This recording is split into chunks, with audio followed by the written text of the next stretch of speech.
Then convince him that he cannot win. Stand by, everyone. Stand by sound on X, Bob. Ready, XA, simul roll.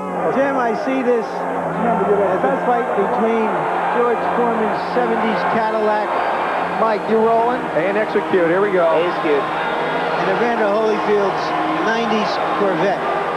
If they collide, maybe the Cadillac can smash him up. Left, right, left by Holyfield.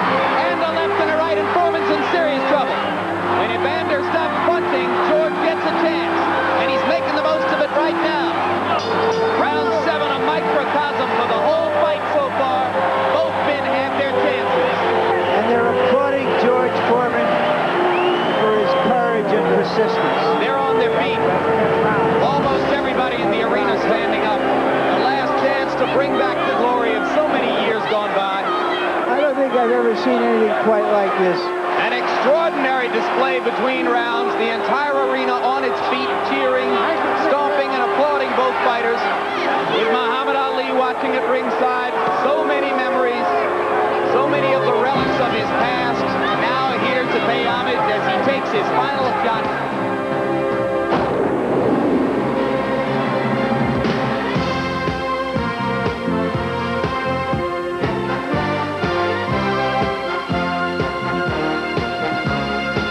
Very wobbly in the center of the ring. Takes another right hand. Now tries to fight off the ropes. I can't believe it. Unbelievable!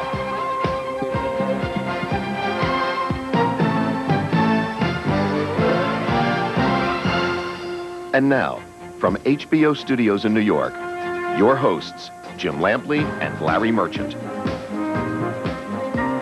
Good evening. For the next 2 hours, you'll join with us in celebrating one of the most memorable and intriguing boxing matches in the recent history of the sport. First, we'll look at all 12 rounds of Evander Holyfield and George Foreman. Then both fighters will join Larry and me in analyzing what we've seen. We'll talk with them about their futures, and then you'll have your chance to ask questions of Foreman and Holyfield by calling our special telephone number, 1-800-873-7288. Larry, I think we've always known this was going to be an enjoyable evening, but maybe we didn't know how much so because so few among us could have foreseen what would happen in the fight.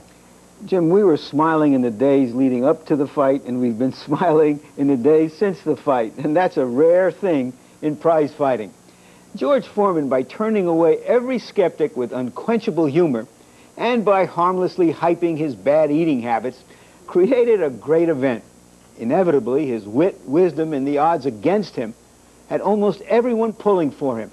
But given the emotional investment in him and the low expectations, there can be a tendency to magnify the actual performance of the favored underdog. So, was Evander Holyfield always a step and a punch ahead and never in real jeopardy? Or did George Foreman come this close to winning the heavyweight championship, as he put it? View it or review it and enjoy. Thanks, Larry. And of course, as the evening progresses, we'll have ample opportunity to explore the complicated circumstances of the present and the future in the heavyweight division. Right now, though, a return to the recent past. Atlantic City, New Jersey, Friday night, April 19.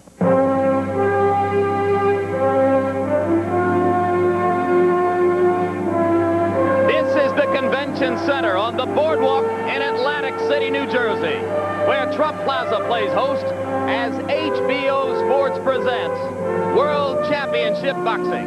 Tonight, undisputed heavyweight champion Evander Holyfield defends his title against former champion George Foreman.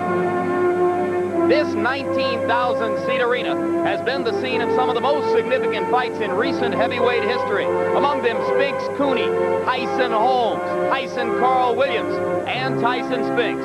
Now it hosts the climax of a 6-month publicity buildup, which has both glorified and satirized boxing. A publicity campaign which has grown into a metaphor for the battle you're about to see. Will the sleek, superbly conditioned champion step into the spotlight and knock this sport back to its senses? Or will the fat, Falstaffian, 40-something former champ steal the scene and leave us laughing once again? And as we bring you here into the arena, very close to fight time, the atmosphere is everything you would expect of an event which has once again stretched the limits of boxing's appeal to the general public. Larry Merchant, you always call it the theater of the unexpected, and here, before the fighting even begins, yet another example. Not too long ago, Jim, I would have just called this the theater of the absurd. But through the sheer force of George Foreman's personality, he's turned it into the theater of the wonderful. And I guess the lesson we get out of it is that old versus young and fun sells even better than good versus evil. But I've been amazed at every step of George Foreman's return, his transformation in personality, the persistency, 4 years at this. And now I'm even more amazed at the division in the expectations of the experts about this fight. Half of them don't give him any kind of a chance, and the other half are picking him to win the fight. Indeed, one national newspaper polled 7 former heavyweight champions, and 6 of them, among them the biggest names in the history of the sport, picked Foreman to win this fight. Whence stems this sudden burst of enthusiasm for the old man? Well, perhaps it's just a generational thing, Jim. But I think there's something else behind it. One, of course, is the fairy tale story of George Foreman's return, but also the mesmerization, the thrill that we all get from sheer power. And concomitant to that is that a lot of people aren't yet convinced that Evander Holyfield is a real heavyweight champion. And those are people that Holyfield might not even be able to satisfy Exactly. with a devastating win tonight. But now, just before the fighters enter the ring, a couple of historical footnotes. George Foreman is not the oldest man ever to challenge for the heavyweight championship. Archie Moore was about 8 months older when he fought Marciano in 1955. But if Foreman wins, he is, by a margin of 5 years, the oldest ever to win the title, eclipsing Jersey Joe Walcott, who was 37 when he won the title from Ezzard Charles 40 years ago.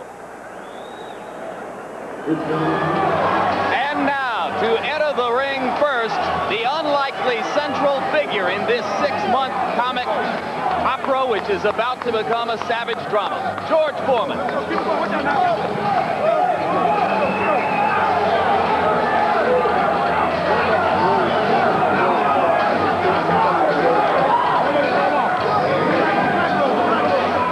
I don't know what a pacha actually is, Jim, but I think that's what George Foreman looks like. I never in my life thought I would see the reincarnation of Muhammad Ali in the build-up toward a fight, but George Foreman has been every bit of that in the last weeks.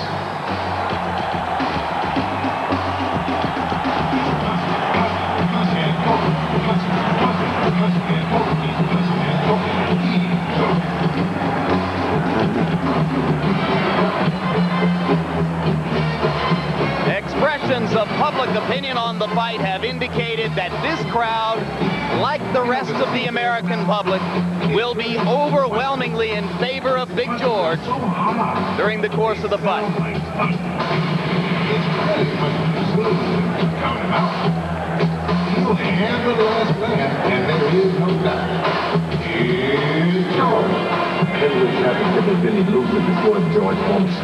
Will it be the last time, or will it be the biggest triumph of all?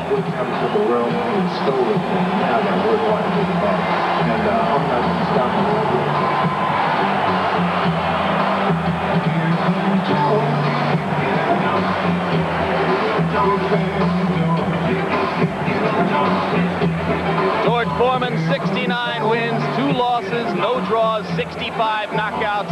His 72nd professional fight in his 2nd career. I'm not going to stop me like that.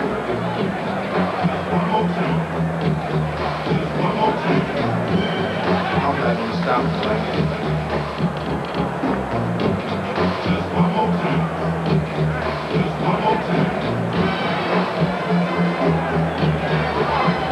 Foreman begins to do what he will do throughout the fight, try to walk forward with a little bounce in his step. Looks like an old guy about to go out for a jog, Jim. Loosening up.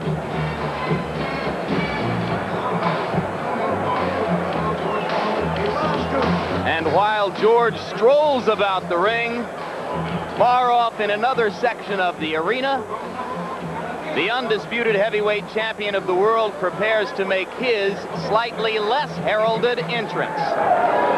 With championship belts. There is Meldrick Taylor, there is Mark Breland, along with Lou Duva, and there is the champion himself.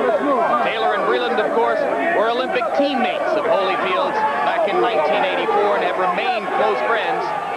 All of them under the aegis of Main Events, the New Jersey Corporation, which is co-promoter of this bout.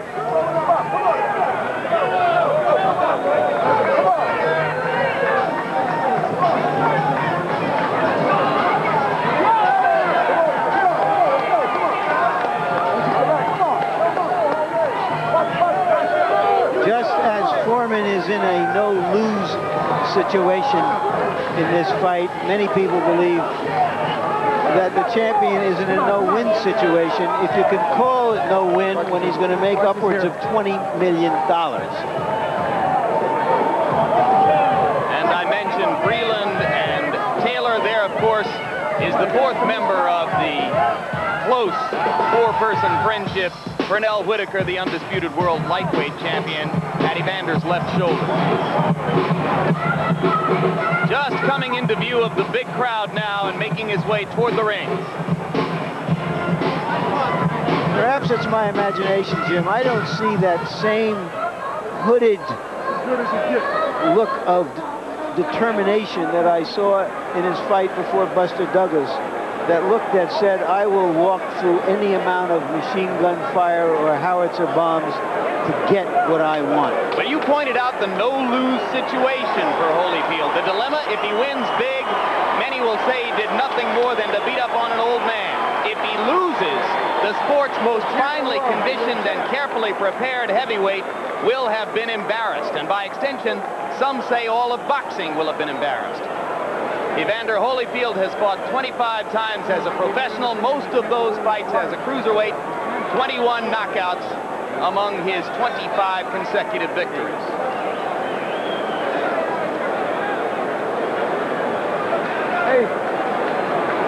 Hey, fellas, we gotta have some room there, fellas. And of course, under that body is, or under that robe, I should say, is the spectacularly carved body that has made Holyfield a force in this division. Jim, you wouldn't believe that he was called chubby as a kid. Tail of the tape, and you see, of course, the glaring statistic, the 14-year age gap. The 49-pound difference in weight is not the largest in heavyweight championship history. Indeed, there have been 5 other weight gaps that were larger than that one, topped off by the 86 pounds between Primo Carnera and Tommy Loughran back in 1934. Here is George Foreman 17 years ago versus George Foreman now. You can see that he weighs 37 pounds more than he did when he fought Muhammad Ali in Zaire. And all other statistics except age remain virtually the same. And here's the difference between Evander Holyfield as a heavyweight now and Evander Holyfield as a rookie pro cruiserweight in 1985. 31.5 pounds or 30.5 pounds of weight difference and a slightly bigger body all over for Holyfield. And here are our punch stat numbers to give you a profile of how active these fighters are. It's hard to say how meaningful these are under any circumstances, but certainly under the circumstances of two fighters who have fought vastly different classes of fighters. The jabs may be important because Holyfield has looked better, been more successful when he has thrown more jabs.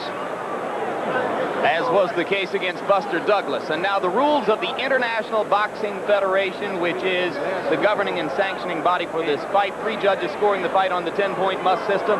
No standing 8 count, no 3 knockdown rule. Neither fighter can be saved by the bell, even in the last round. And we go. The ring announcer, Michael Buffer, for the pre-fight introductions. Ladies and gentlemen, Main Events Monitor Productions and Top Rank Incorporated, in association with the undisputed King of Beers, Budweiser, present the featured bout of the evening. This bout is sanctioned by the New Jersey State Athletic Control Board, Boxing Commissioner Larry Hazard Sr., Chairman Jerry Gormley, Board members Gary Shaw and Richard Harrison, Chief Medical Officer Dr. Frank B. Doggett. This bout is also sanctioned and approved by the World Boxing Association and the International Boxing Federation.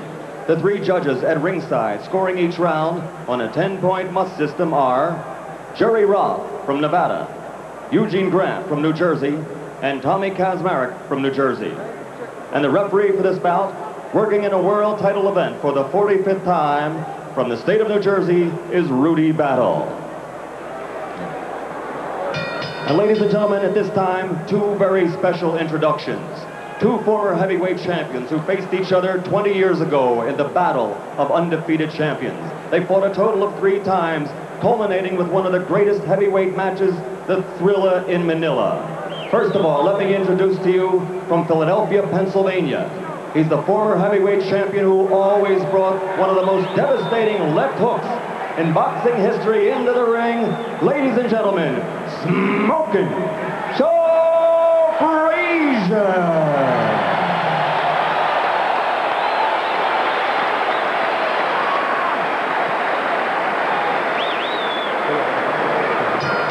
And the man he faced 3 times in those 3 great bouts.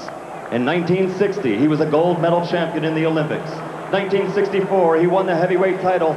In 1974, he won it for a 2nd time. And then he became the only man in heavyweight history to win the heavyweight championship 3 times. Ladies and gentlemen, 3-time heavyweight champion of the world, Muhammad Ali!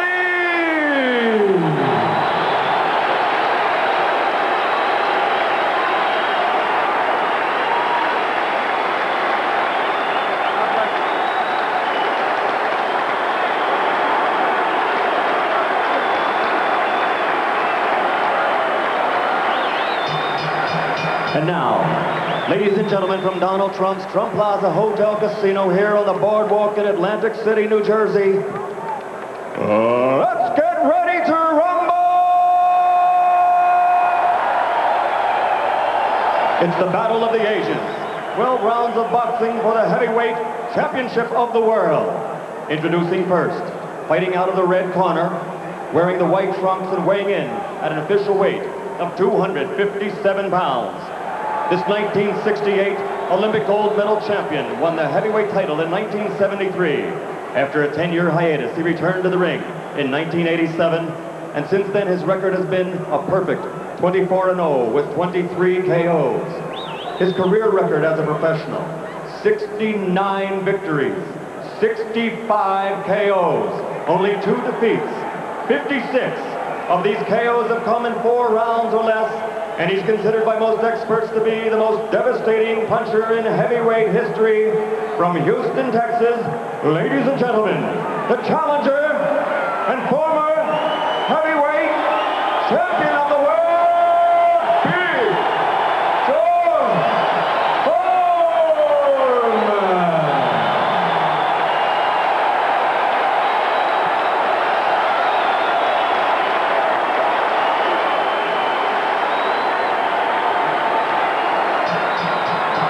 And his opponent, in the blue corner, wearing the white trunks with multicolored trim, weighed in at an even 208 pounds. He's a member of America's greatest Olympic boxing team, the class of '84.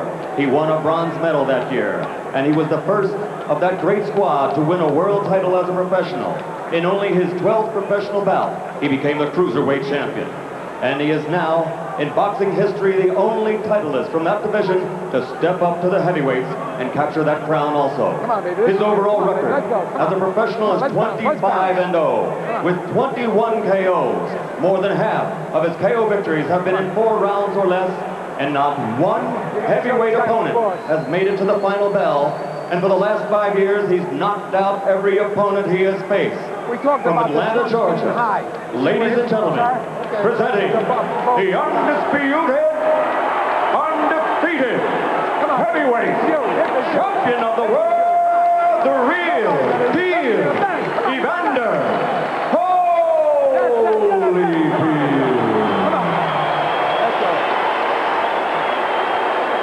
You see where the trunks are? Okay, look, all the way. That's all right, I know where the belly button is. Anything over there? I know where the belly button is. Okay, gentlemen, You both received your pre-fight instructions in your dressing room. I expect a clean break at all times. Good luck to both of you. Let's touch gloves. Jim, I see this as a fight between George Foreman's 70s Cadillac and Evander Holyfield's 90s Corvette. If they collide, maybe the Cadillac can smash him up. But if it's a contest of quickness and youth, the Corvette has all the advantage.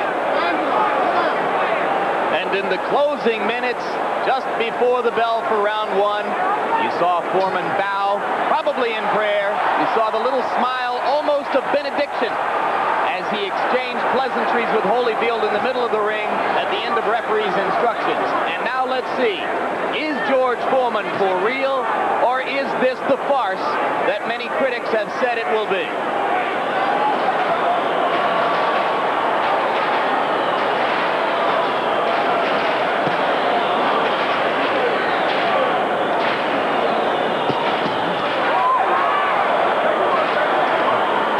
Holyfield feels that as long as Foreman has his arms crossed, he can't punch him, and he will try to punch every time Foreman does that. Remember that Holyfield's camp, notably trainer George Benton, loved the idea of going ahead and punching the arms and the shoulders, and those areas that other fighters might not pick out as targets. He believes you can wear the opponent down that way. That left hook was short. Foreman steps in and lands a jab. Holyfield going to the body and connecting with a left and a right.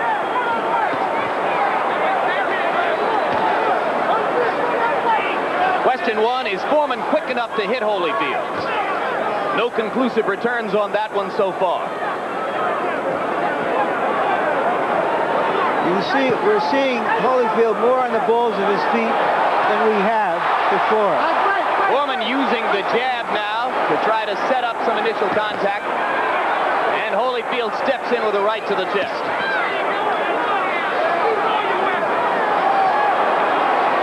Holyfield backing straight away from the jab. Now he steps to the side. All right, get off the grip. Stay off that move. Keep it clean in there. Foreman has been able to block most of Holyfield's hard punches with the arms and elbows, as was the case there.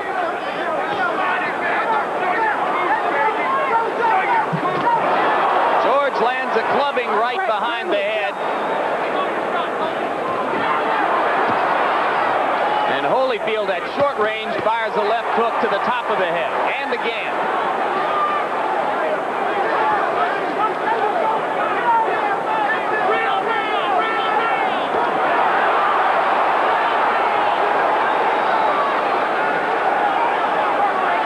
Holyfield wants to keep Foreman busy, wants to test his stamina if the fight goes into the second half. What we've had in round one is more a boxing match than a slugfest, and Holyfield has been surprisingly effective with the jab. Watch the elbow.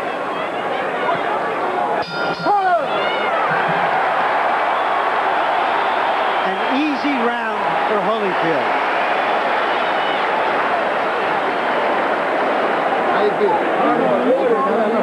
That's your fight. Right?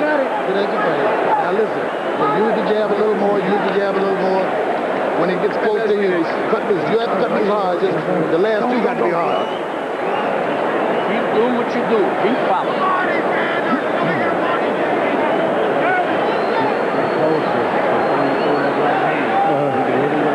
He's reaching for your jab, but it's so close. So that guy would be on my right side. Come here. You see, you got those combinations. Right, hey. That's what you're going to see all night long, is what you just saw. You see what I mean? Let's go. Although Archie Moore and Angelo Dundee are in Foreman's corner, it's Charlie Shipes is the man he listens to generally. Foreman held to his tradition, which has been the case throughout his comeback, of standing up between rounds in the corner. Holyfield landing a lead right But George stands stock still and then moves forward again. Doubling up on the jab and scoring again is Holyfield. Now Foreman breaks out the jab to try to counter.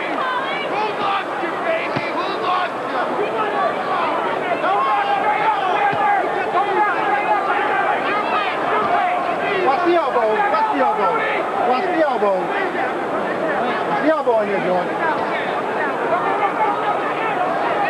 The referee, Rudy Battle, warning both fighters to watch the elbows, particularly Foreman. Foreman landed a left to the belly, and Rudy Battle says it's low. Warns Foreman to bring him up. Holyfield continues to jab to George's big head. And Foreman lands a clubbing left, which may have been his most effective blow so far. Holyfield hooks to the body. I don't know whether Foreman is playing possum now, but all of his punches so far look like they've been sent by second-class mail. Very slow punches. Watch your head.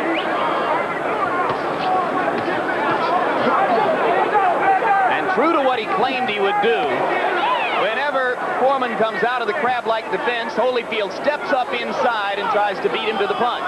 No running. He wants to get inside of Big George's power and pepper away. Chopping right hand right on the face by Holyfield. Foreman comes back with an attempted left and right.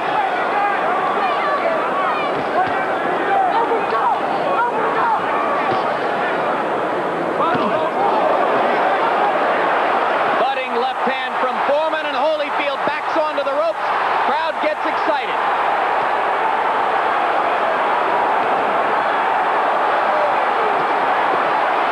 The body from Foreman. Holyfield not as resolute all of a sudden. Closing stages of round 2, and Evander is suddenly much more careful.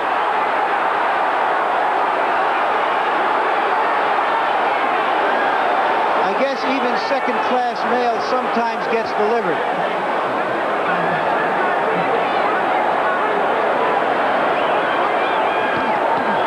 Right hand on the surface of Holyfield's head, and he's momentarily stunned.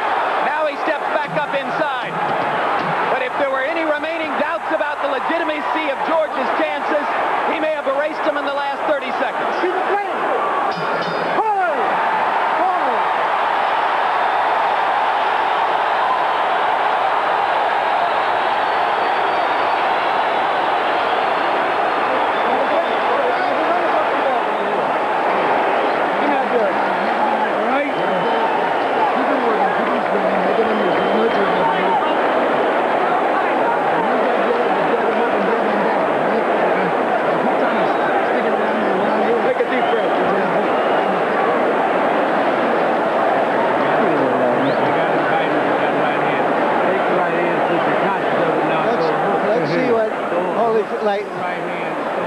The right missed, the left caught Holyfield on the side of the head, a glancing blow, but Foreman's glancing blows can be hurtful.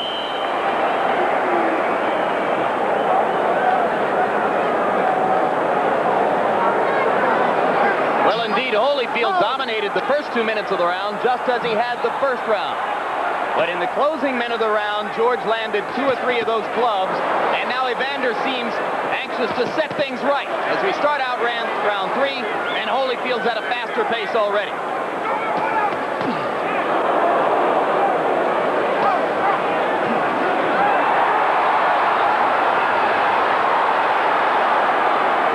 Foreman beginning to open up. He's out of the crab-like defense most of the time now.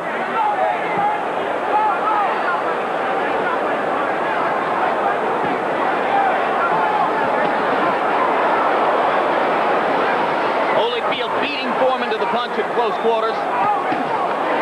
But George lands a left to the body.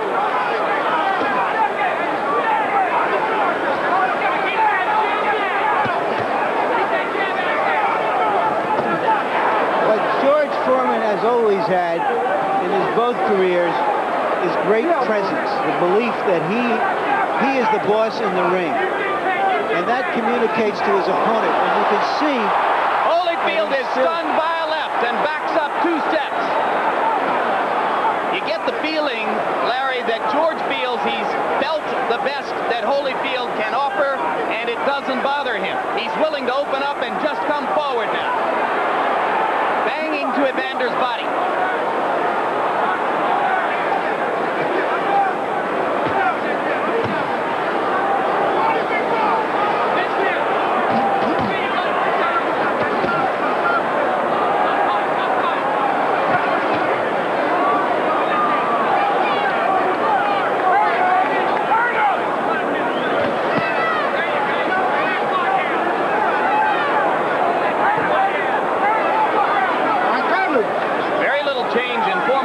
As Holyfield consistently steps up and lands 2-punch combinations, or now occasionally 1 punch at a time.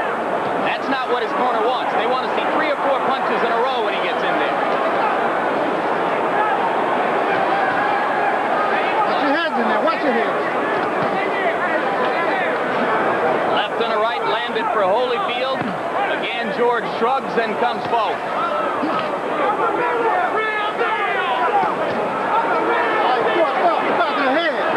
Telling George Foreman not to club Holyfield on the back of the head with the rabbit club.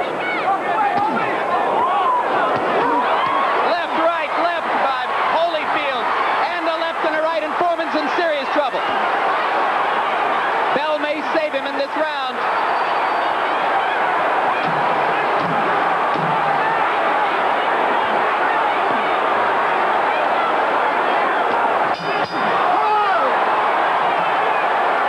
Foreman wobbles back to his corner. You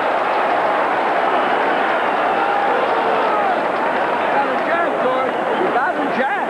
You got the jab. George, you got to be close to this boy. Close in on it. Close to this boy. Get close to him and throw some punches. Give me the Don't let him out the hook. Don't talk too much. All right, don't let him out the hook. Here's the beginning of that difficult end of the round for Foreman. The conventional wisdom has been that Foreman would have to do business early in the fight. He isn't. The business is being done to him right here.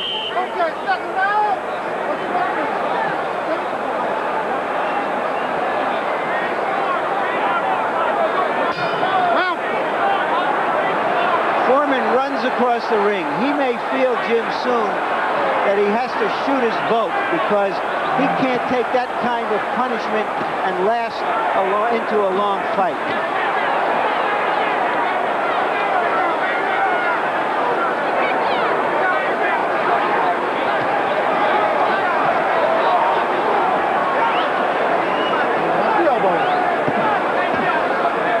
Smoke you see in the background is from a smoke bomb under the stands near the ring, which has apparently been detonated. Neither fighter seems to be aware of or bothered by the smoke.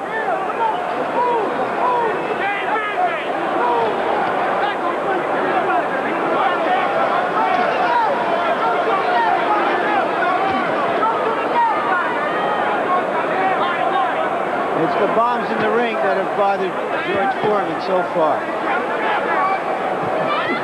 And they haven't been smoked.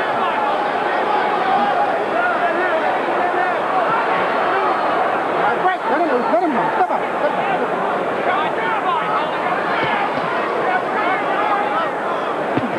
Holyfield ripping to the body, doubling up on the jab at times. His dominance seems to be increasing, certainly in terms of the number of punches landed. Foreman was busy mostly in the last minute of round 2. In round 3, he took a beating, particularly in the last 30 seconds.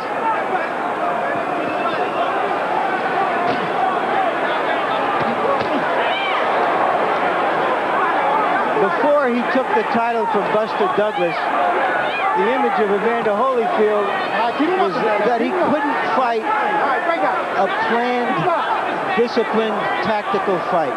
He is showing once again that he does use his head as well as his fists. Solid right hand at the end of that combination. Holyfield executing the plan now that he had discussed with us and with George Benton and Lou Duba, stepping up inside of Foreman's power and beating his man to the punch at close quarters. Cut him loose. Let him go. Come out.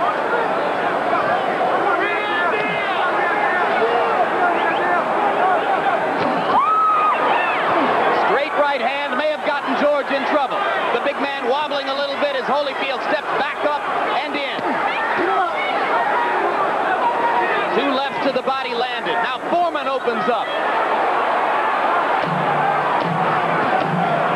End of the round coming.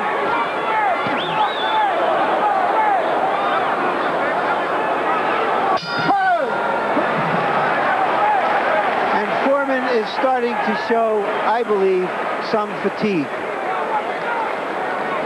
Harold Letterman, how do you see the first 4 rounds? Larry, I've got it 40-36, 4 rounds to none in favor of Evander Holyfield. To me, it's very reminiscent of the first fight between Michael Spinks and Larry Holmes. I think the Evander Holyfield strategy is the same that Michael Spinks used, and that is punch and get out, move in, throw your shots, and get out. And Holyfield's been very, very effective in moving inside, landing 2, 3, 4 shots and moving so that Foreman can't hit him.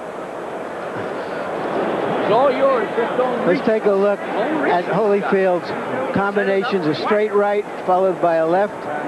Ties Foreman up. Just go on your defense and you get close. There you see it again. Punch count statistics indicate that in round 4, Holyfield threw 39 punches and landed 27 of them. That's a 69% connect rate. Awesome efficiency. Not the kind of thing Foreman can compete with. He needs some kind of big blow to turn things around. And although it's only round 5, for Big George, it may be getting late. Well, the question coming in here is whether George was a farce or Holyfield a fraud. So far, Holyfield has not been a fraud. He's fought a perfect fight. And it becomes increasingly more impressive now with each passing round.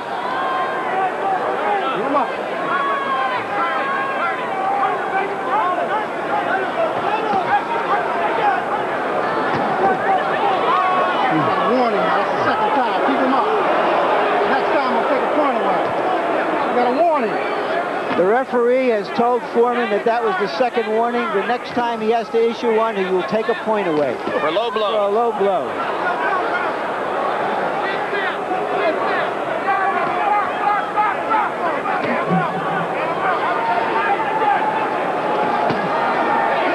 That's good. Keep him up in there. Nice and clean.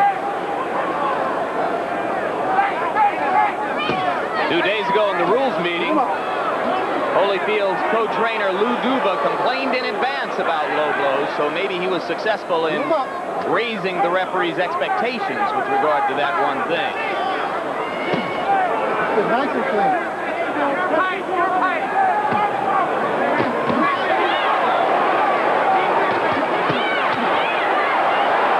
This is brilliant stuff from Holyfield, doubling up with the jab, coming with the right, the left hook to the body, rights and lefts inside. George gets in a straight jab, and another. At some point, the question will be, how much of this does George want to take? He's a man with immense self-confidence who believes, because of his power, that he can turn the fight around quickly. But you wonder, as the rounds go by, whether he's going to say, I've had a great run, I'm making $12 million bucks. Plus. Thanks, folks, and goodbye. Foreman misses with the clubbing right.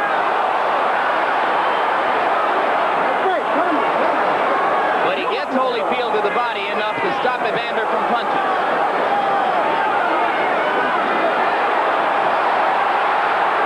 And now the crowd comes alive again as Holyfield stops punching and Foreman steps in.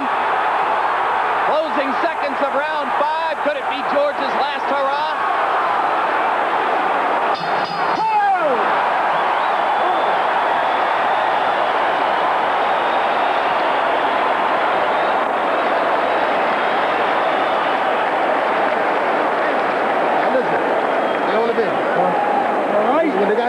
punch, don't stay there, move. You understand? So you stay there for the next punch. Okay? Now don't let him hit you with those punches. Those punches take their toll on you.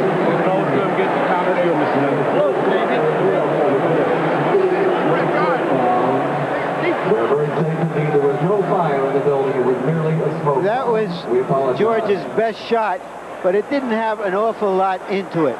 A right hand, that was a shoulder punch. There it is. It got Holyfield's attention. Maybe the first 4.5 rounds had been a little too easy for him. Yeah, you wonder if Evander just lost concentration. Maybe he was getting a little bored with how easily things were going. You heard George Benton, his co-trainer, warn him to be alert and to get out of there after he punches. It's Benton who has said about Foreman that if he hits you, you'll be the deadest SOB in the cemetery. Well, there's 65 guys who can attest to that. And a lot of them did in the last couple of weeks. That's it. Keep him up in there. Nice and clean. Keep him up. Watch your head. Keep him up.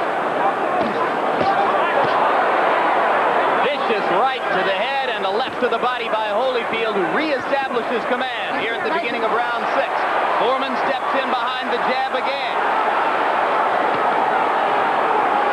To tell you the truth, Jim, I'm a little amazed that Foreman at this age has taken some of the clean shots that he's taken without showing much hurt. Well, of course, he's the much bigger man, but then the chin doesn't know that he weighs 257, right? No, it's the same chin that was on him when he weighed 217. Foreman clubbing away again as Evander Holyfield stops momentarily and gives him a chance. Now as Evander steps forward and punches again, he puts Foreman on the defensive.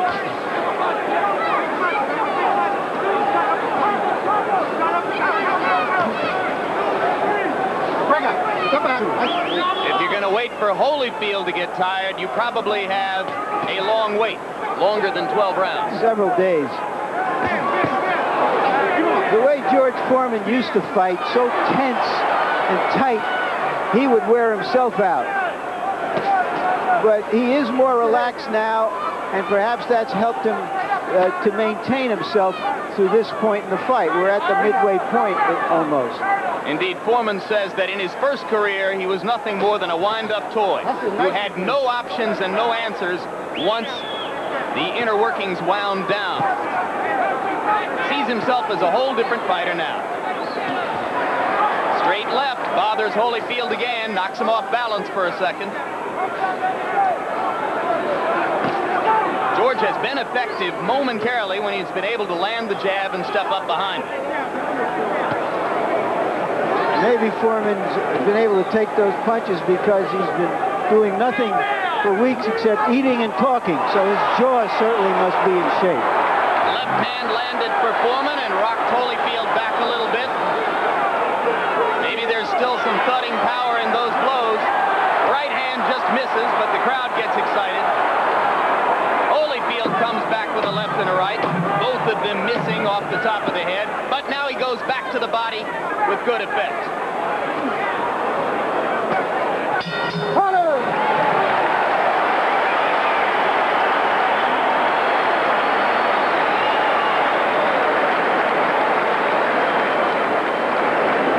Real good, going real good, going your way. Wait till you get close enough. That's what you're doing before you do anything. Now, when he brings you to George, he gives you a little right uppercut. You can't reach with it. You just gotta take what you can. Good. Take that little left uppercut. Stay close. Don't let this guy take over, right? Don't let him get brave on you, right? Okay. You have a good left hand and just keep it missing. And when you make it miss, come back with something, right? Okay. Oh, let's get it. 7. The boxing beauties are out there. Boxing's got that. Be patient enough to get close enough. You got something. Keep your defense on it. When he get away bouncing, don't even get at him with no jab too close to him. Round 7. Holyfield comes out to continue to try to box while Foreman waits for one big chance. We're into the second half of this heavyweight championship bout. That's a slip. Canvas has been very slippery in undercard bouts. But now Holyfield stops punching and Foreman wails away again. There's a solid shot to the body in there. When Evander stops punching, George gets a chance. And he's making the most of it right now. Foreman landed a right.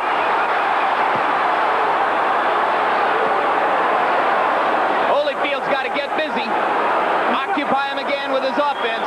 There he goes.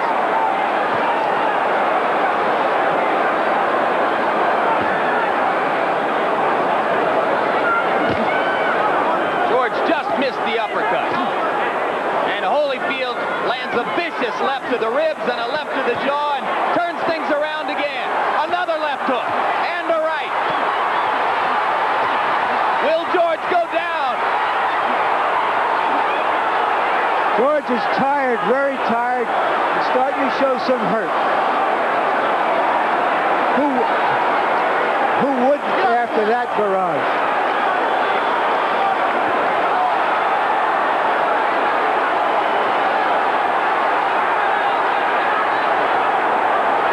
In round 7, this crowd is getting more than its money's worth.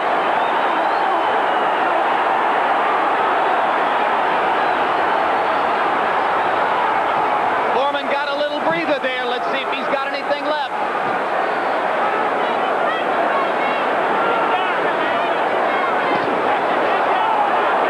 Holyfield with another left to the body. But Foreman continues to plod forward, and now Evander with a 3-punch combination, and George tries to answer.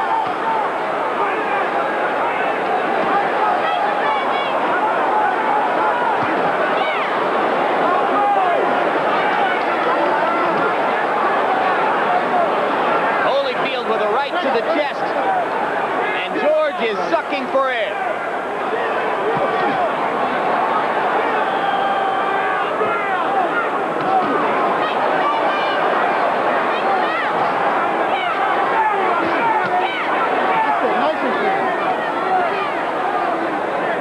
Let him loose. Let him go. Step back. Step back.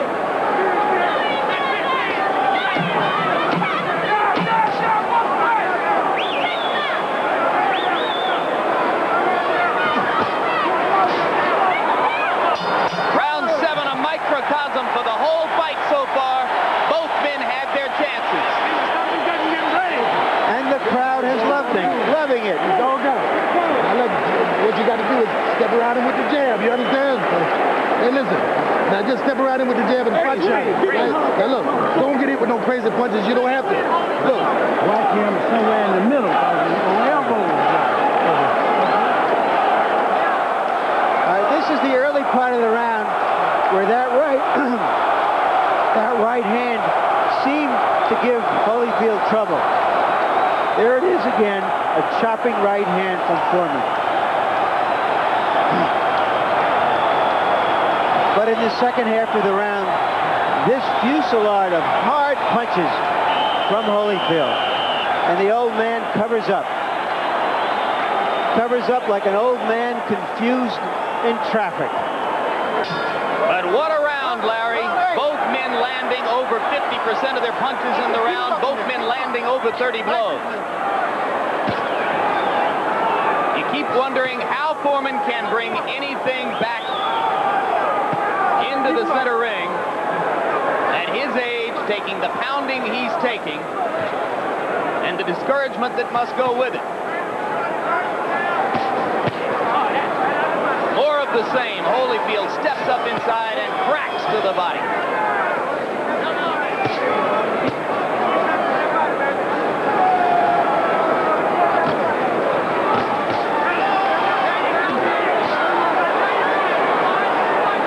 I don't know if you could hear it out there, but Holyfield's punches resound around ringside.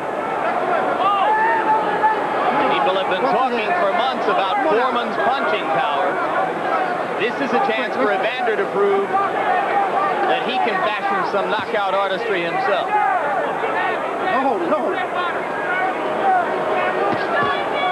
Whatever the this fight is you just have to salute George Foreman for the way he's gone about this, for his determination.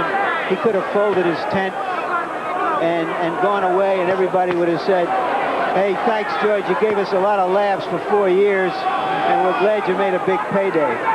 But he's still out here. Indeed, there were a lot of people who would have said that he had won big already just by virtue of stepping into the ring for this event. But we're in round 8. He's won big tonight again. Yep.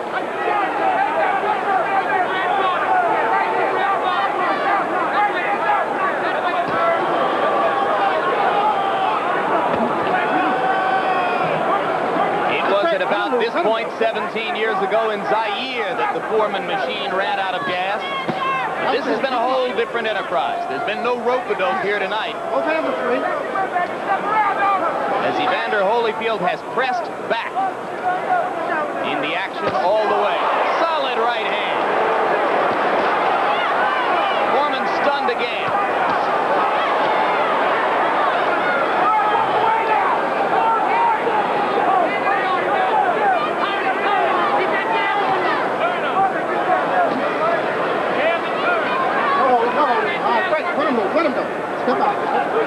After the fury of round 7, it was inevitable that there would be some brief vacations in round 8, and both fighters have taken them.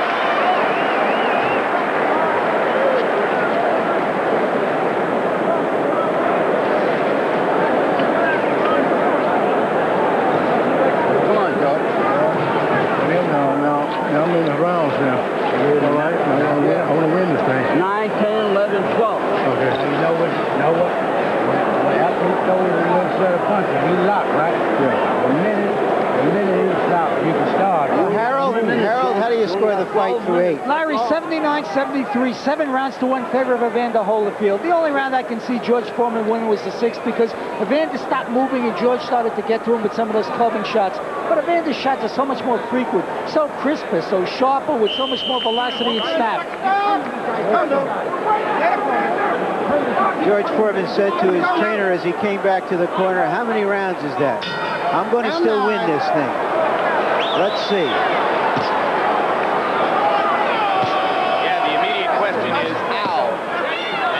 Would appear at this point that it would have to be a knockout. Nobody in his wildest imagination could have envisioned George winning a decision anyway. Almost nobody thought the bout had a chance to go the distance. But I'm thinking of Emmanuel Stewart. Of all the experts who have been polled in recent days, he's the one who said Holyfield will win a decision. Let him go. Step up. Holyfield's brain trust said, go out to win the fight. Just win the fight. If the knockout comes, let it come.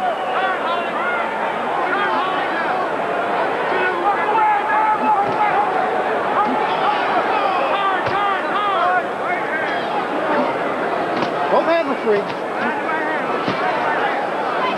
Both hands are free.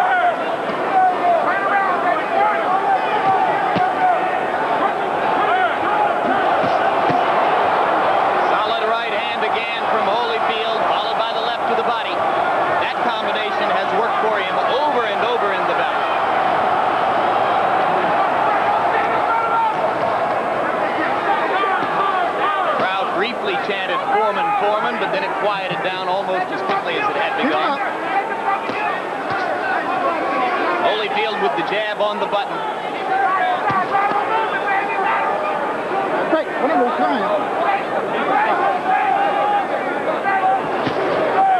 You might begin to wonder if with a big lead on the scorecards and given George's dangerous punching power, Holyfield would begin to run a little bit, use more of the ring and stay away.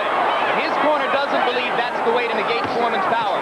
They want Holyfield up inside in George's chest. All right, those long punches, where those long punches can't reach a target.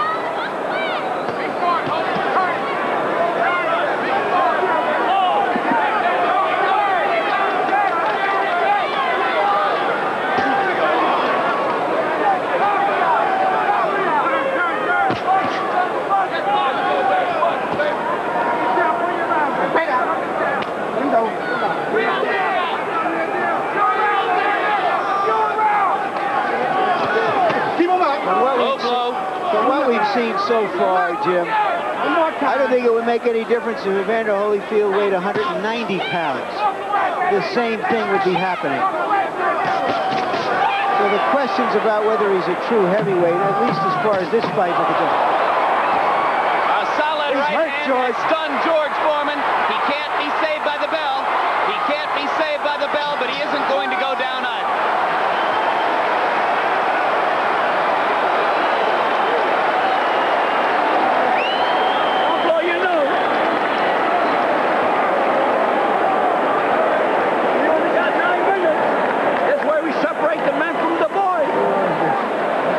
Just watch the accuracy of these punches after that initial shot. Straight punches. Foreman is floundering, but with all those arms, he's a hard guy to find. It looks like Dempsey and Willard in that kind of an exchange. The smaller Dempsey, quicker all over the bigger, lumbering Willard.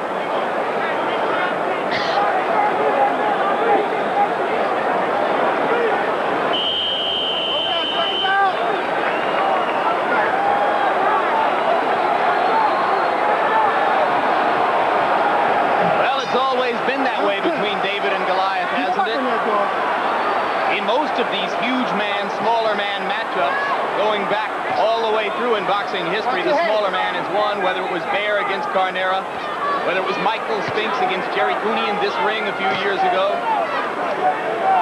Sometimes they weigh the wrong things. They don't weigh ability and they don't weigh heart.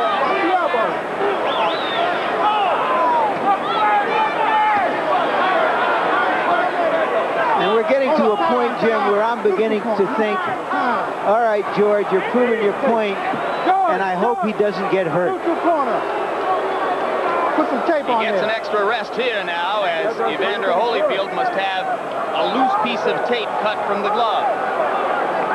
Foreman in a neutral corner. Keep turning this guy, baby. No instructions. Lou Duva starts to give instructions to Holyfield, and Rudy Battle says no instructions.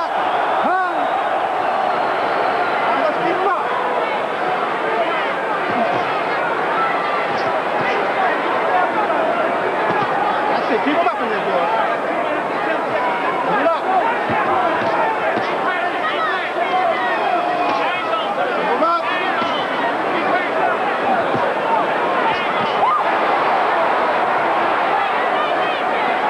How much more of that does Foreman want to take? I sense in the crowd, Jim, an admiration and respect for what Foreman is doing, but also an appreciation for how Holyfield is taking him apart.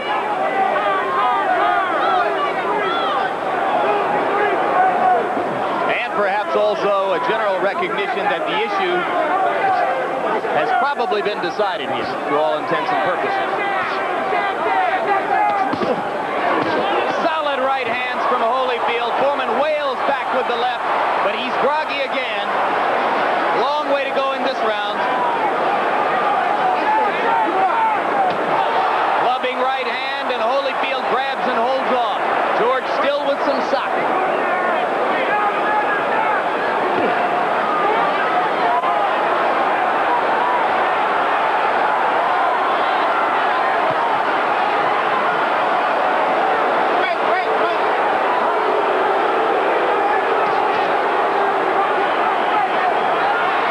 The flesh around Foreman's eyes is puffy and swollen. One jaw is swelling up as though there might have been some damage done underneath there. And Holyfield continues to wail away. And still George Foreman comes. What a man.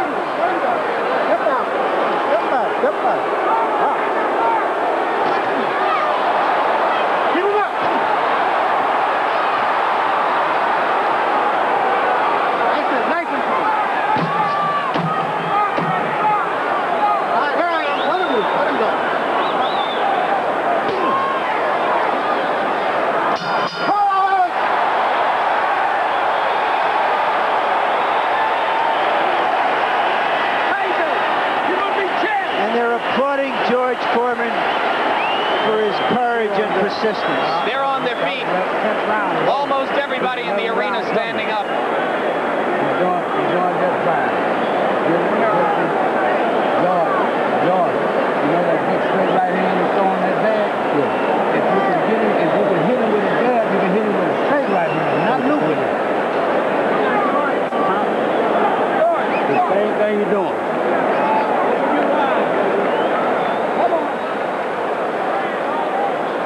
There's Holyfield slipping the punch and coming right back with his own. Just watch this. Slip, punch.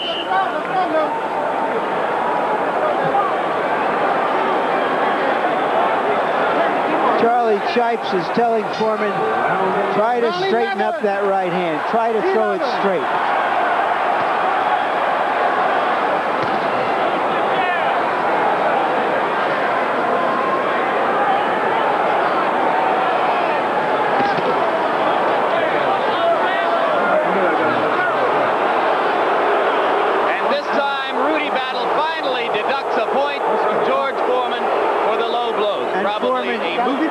Foreman nods in agreement.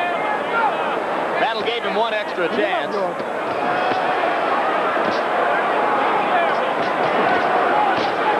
Holyfield getting inside George's arms again and doing damage.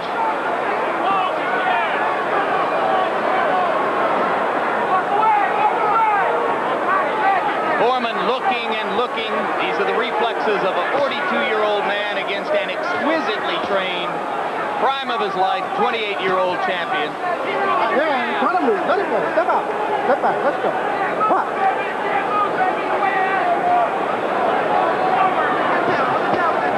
That's it. You're looking good now. Keep him up. That straight right hand almost got in flush. That was Foreman's home run shot, trying to pull it all out. Go home, go home. And that's the danger for Holyfield if he keeps doing what he's been doing in these last two rounds. Evander is never scared of contact against any opponent. He said he wouldn't be here, and he's proven that he wasn't. Holyfield can just play it out here. Let's see if he will. Or whether he will get into some exchanges. If ever a fighter had the soul of a warrior, it's Evander Holyfield. Very hard for him to put it in the deep freezer. In fact, that's what worried his corner most. That instead of following the game plan, that his natural instinct as a warrior would take over. But so far, he's fought a perfectly disciplined fight.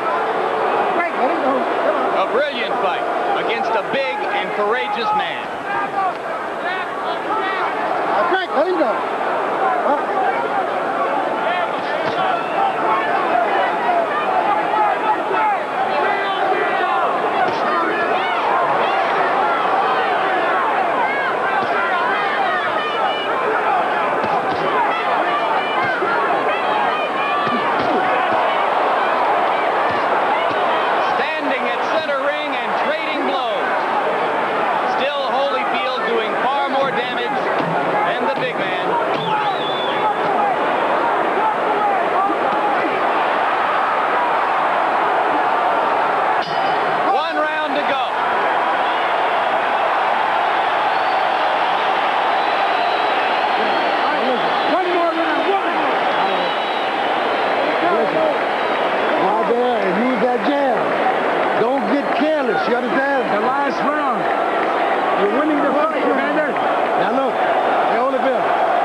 You understand? Round we touch gloves. Now, Holyfield, have your hands up good and high, be alert, because this guy, this is the last round. Breathe, breathe in. Come on, breathe, breathe. Stay close.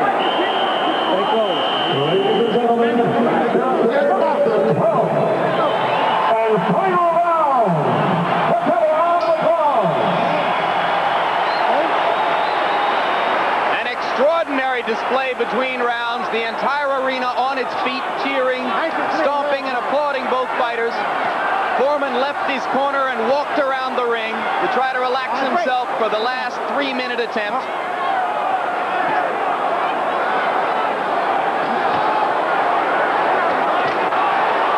Clubbing right hand by Foreman, just missed.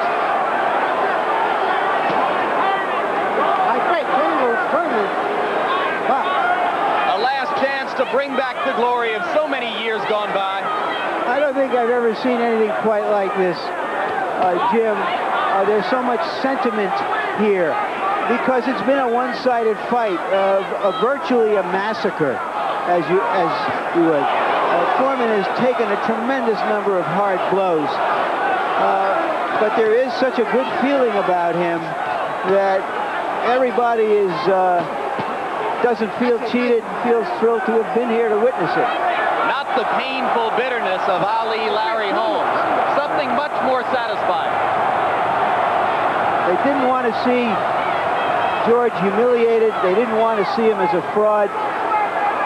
They wanted to see him as a warrior, and he has shown that he is that. He has been, if outmatched, a legitimate opponent.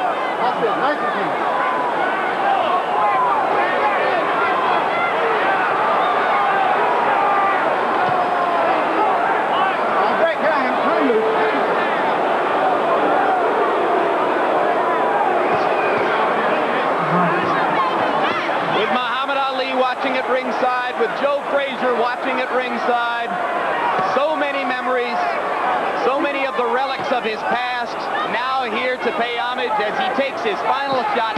George Foreman tries to stand up and make it to the end of a bout in which he has been mercilessly beaten by an outstanding heavyweight champion of the world, Evander Holyfield.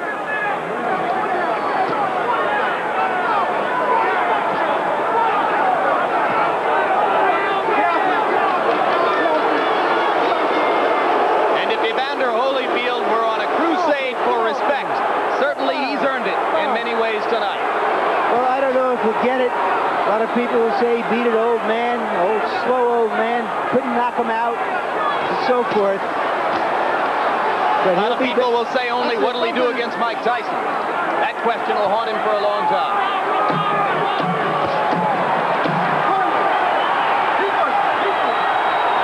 And the crowd is up on its feet. Come together. Good bout, both of you. Good bout. You win the fight. You win the fight. That's all we want. Great fight. Great fight, George. Great fight. Great fight. Great fight. Good opportunity. He won. Absolutely. Great fight, baby. Great fight. You fought a great fight out there. You boxed when you had a box out there, baby. Come on. Congratulations. All right. Let's get everybody. Let's get some water. And you heard Foreman lean over to Lou Duva and say, he gave me the opportunity, he won. It was George's way of saying thanks. Okay, hold his hair. Give me the... No, that's my son. With the robe. All right. George, come on with the robe. Mr. Letterman, give us your final count. Larry, 119, 108, 11 rounds to 1, Evander Holyfield. I mean, the only thing I kept wondering was what was holding George Foreman up. He took so many vicious shots, left hooks, left jabs, right hands. Evander hit him with everything but the kitchen sink. And George Foreman couldn't hit what wasn't in front of him. And the key to the fight, in my estimation, was beautiful ring generalship, a beautiful game plan. Evander would get those shots in and move, step to the side, just get away from staying in front of George Foreman. And that was it.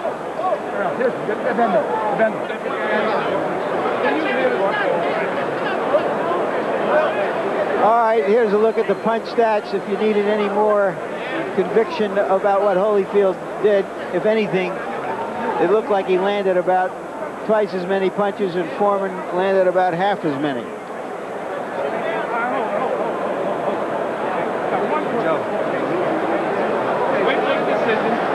So Jim Palmer went down, Mark Spitz went down, George Foreman goes down. And we didn't all run off with the circus. But what a show. Yeah, in some way. Ladies and gentlemen, before I give the official scoring, let's have a round of applause for these two heavyweights. 12 rounds of exciting action Nobody thought they'd do it.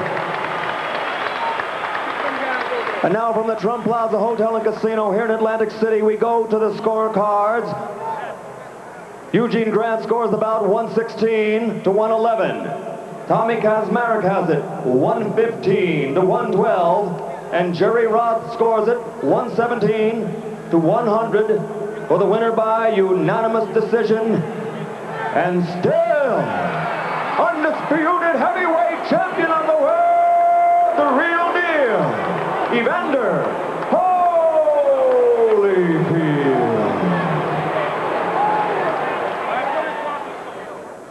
So at the end of a fight whose legitimacy as a professional boxing match has been in question for months, there is plenty of affirmation to go around for everyone. Evander Holyfield scores his 8th straight victory as a heavyweight and takes another step toward proving his worth as a heavyweight champion of the world. George Foreman stands up to a merciless barrage, and in doing so says that he stands up for senior citizens and Americans over the age of 40 everywhere. Coming up, we'll have a live discussion with both fighters in the studio. Champion Evander Holyfield will give us his reactions to the fight, and George Foreman will tell us what's in store for him next.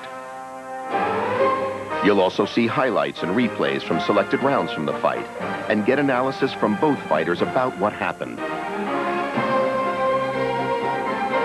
And later on, you'll be able to ask your questions to Evander and George by calling this number. So now we bring you to our New York HBO studio. Again, I'm Jim Lampley with Larry Merchant, and we have the privilege of being joined now by both of the warriors in that spirited battle that you just saw. First of all, the undefeated and still undisputed heavyweight champion of the world, Evander Holyfield. Evander, thanks for being with us. Thank you.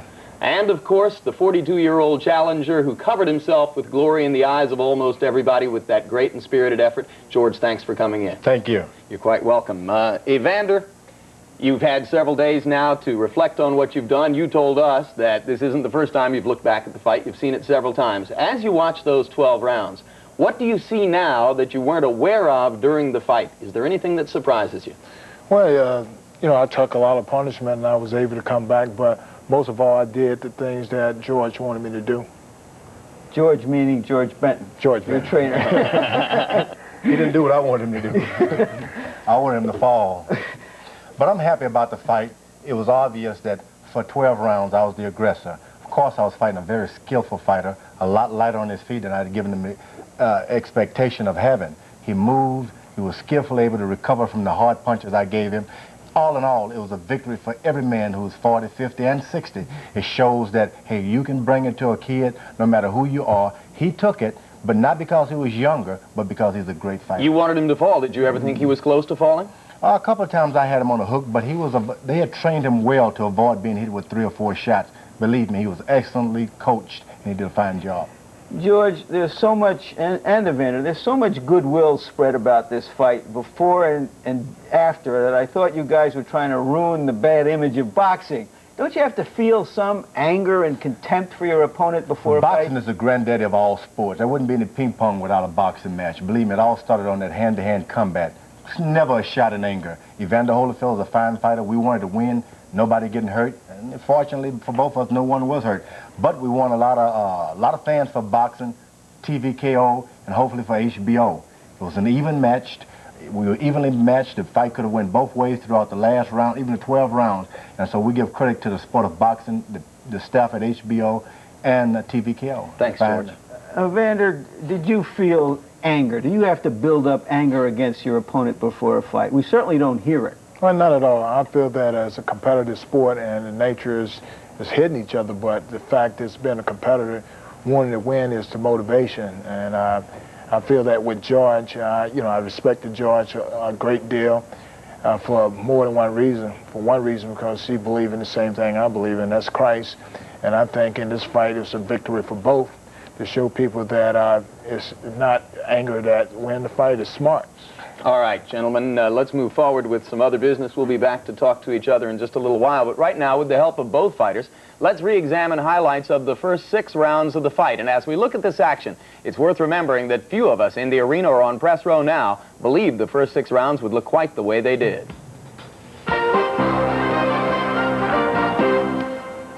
Evander, after a relatively easy first round, George attacked you. Were you surprised?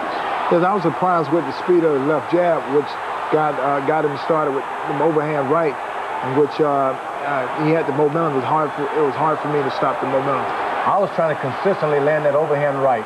Didn't matter whether I was hitting it, he was hitting me back or not, but to keep that right hand coming until he started bowing down from my lower uppercuts and things of that nature. Of course, he was moving a lot quicker than I expected out of him.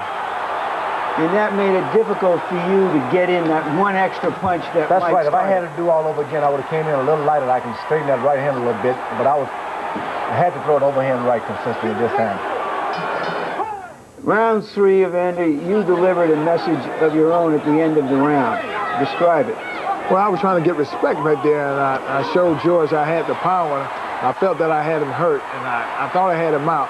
But George was very strong. He kept pushing me and getting me off balance where I couldn't connect with the shot that I needed to connect to take him out. Now, he surprised me that right hand he threw was reminiscent of an old Joe Louis overhand right. It was real quick, a lot quicker than I expected, but I knew I could weather that storm.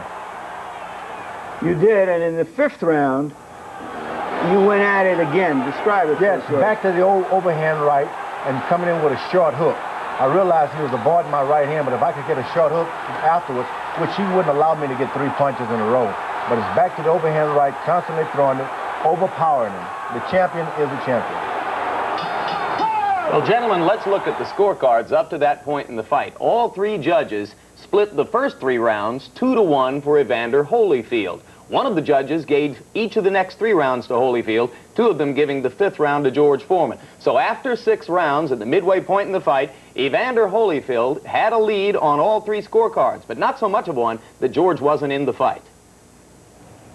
Evander, before the fight, most observers believed that if the fight went a number of rounds, George was going to wear down. At this stage of the fight, did you believe that at that pace he was going to wear down and that you'd get a chance for a knockout? Well, actually, I was hoping that he would wear down. A lot of time, I got in there and got George swinging, and I realized that once I got him started, it was hard to stop him. And but you know, I was just hoping in later round that it would pay off for me. George, I'd like to elaborate on that weight. Do you think you would have done better being closer to 240 than 260, and why? I went up in the weight purposely so I could bring it to him and have a lot for him to push and shove on. But now that I've looked at the fight, if I had a chance, and hopefully I will have a chance for a rematch sometime in the future, I'll be lighter. That way I can get that right hand in there just a little quicker. Of course, he's got scheme up his sleeves also. But realistically, the weight was fine for me that night. I wasn't tired at the end. I was standing strong. I never sat down on the stool. The corner people were great to me, and I was able to receive instructions and carry them out even in the 12th round with that straight right hand. And that was kind of hard to do when you consider how fast Evander Holyfield is. Well, you fought at 257. How much lighter would you have wanted to be? At least 235. If, you know, if I had known that he was so evasive as far as a straight right hand was concerned. You said the magic word, rematch. We'll get back to that a little later. Evander, were you expecting him at any time to launch out an all-out attack? Just out of frustration or the need to finally get you in the second half of the fight just to try to swarm over you? I was hoping to get him to that point. I was using my jab, and I was trying to build up the points where he can get reckless. And a lot of time that George surprised me. He kept his composure throughout the whole fight, and he did the things that I guess his corner wanted him to do. All right, gentlemen, let's go back to the fight, and we're going to turn our attention now to highlights of the second half of the fight, beginning with its most competitive and perhaps its most dramatic round, round 7. In the future, this is the round we'll remember most.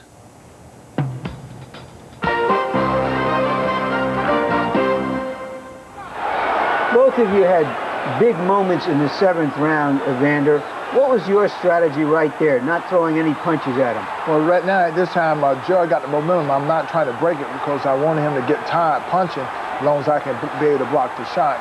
And hopefully, once he gets tired and trying to catch a second win, I can start back with my combination, and I was able to do it. I'm just thinking land punches, get some points, get in there. If I can get him open for a big shot, I can get a knockout. If not, keep this guy moving back. Don't give him any more courage.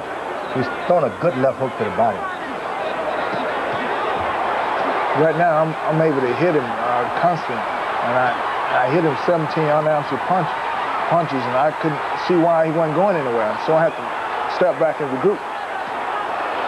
I knew for a fact that he had carried guys down on barrages like that earlier, and I figured if he could give me that and not take me down, he would get discouraged in the corner. But were you wearing down at all? Now we're in the 9th round, another big round for you, Evander. Yeah. Were you wearing down, George? Not at all. He was using his quickness. Of course, he had that advantage because of the lighter weight. He was quicker, and I was letting him do that so I could get underneath his left jab with maybe a right hand, left hook or right hand under his left jab. But he was a lot quicker than I expected, and I couldn't get off. But as a rule... Well, you hit him with a really terrific right in there, man. That was your home run. Well, I hit him with my best right hand. But George was so big, he was able to push me back and get me off.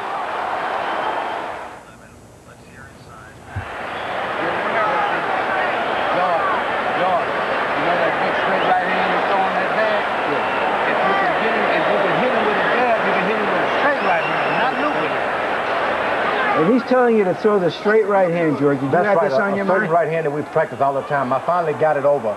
I should have started earlier, but he was a little too quick for a straight right hand. I was doing the overhand right.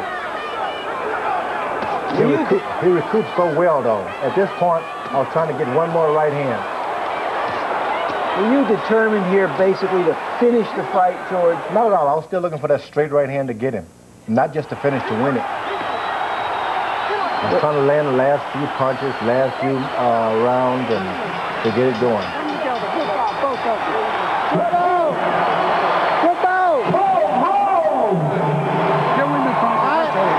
He'll win the fight. That's all we want. Great fight. Great fight, George. Great fight. Great fight. Great opportunity. He won. Absolutely. And now the official scorecards for the second half of the fight. All three judges giving Foreman the 7th, despite the rally by Holyfield, and 2 of the judges giving Foreman late rounds. But George had a point deducted in the 11th for low blows, and that helped to contribute to the final margin by which Evander Holyfield retained his title with a unanimous decision. So in the fight in which few people expected the judges to have to make a decision, it was a unanimous decision for Evander. Was there a point in the fight when you thought to yourself, oh my gosh, we're going to go the distance here?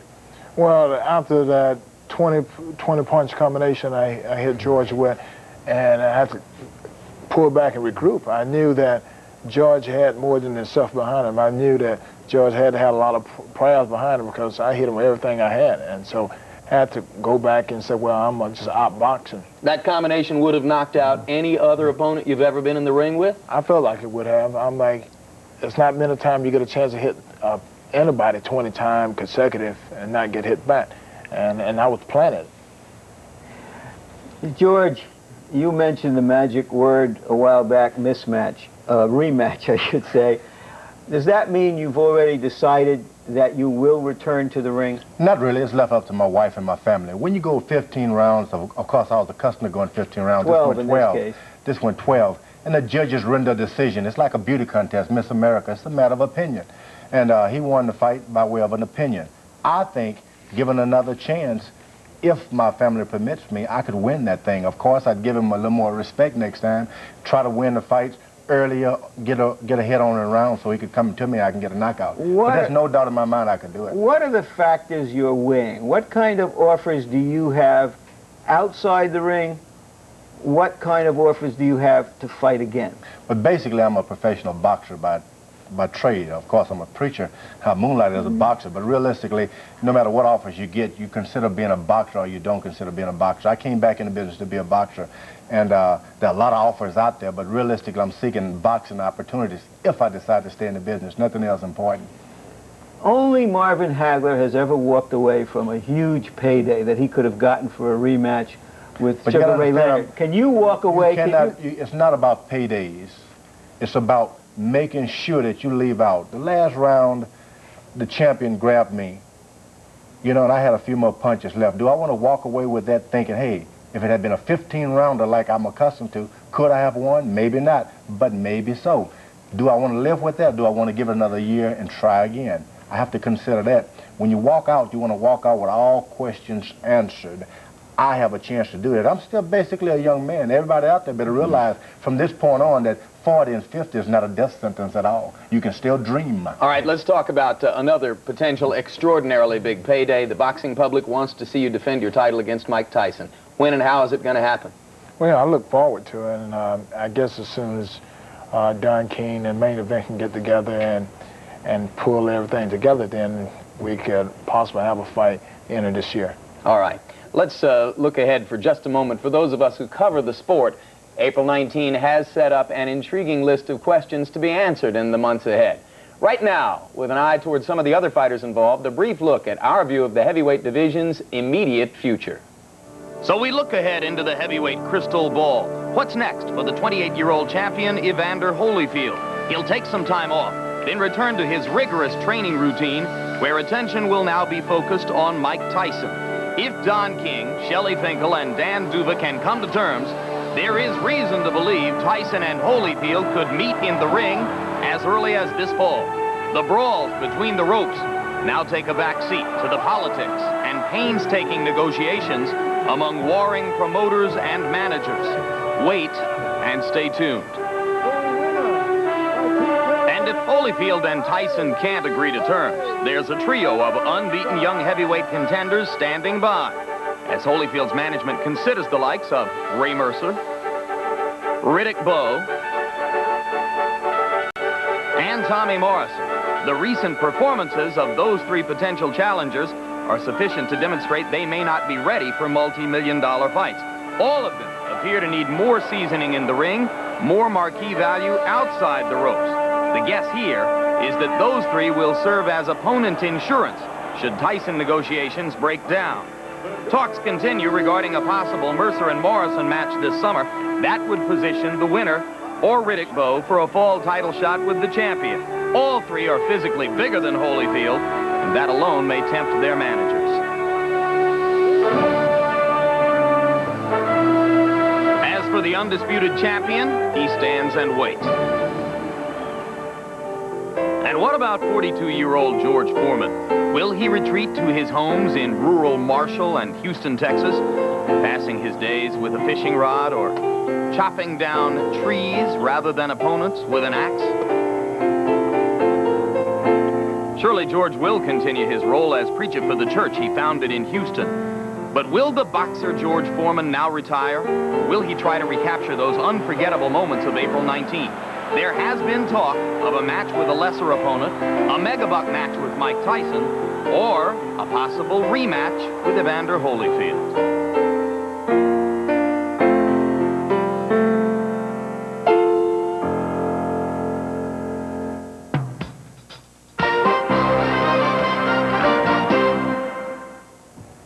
Let's turn to Evander Holyfield and start with the subject of a rematch. Would you consider a rematch with George Foreman?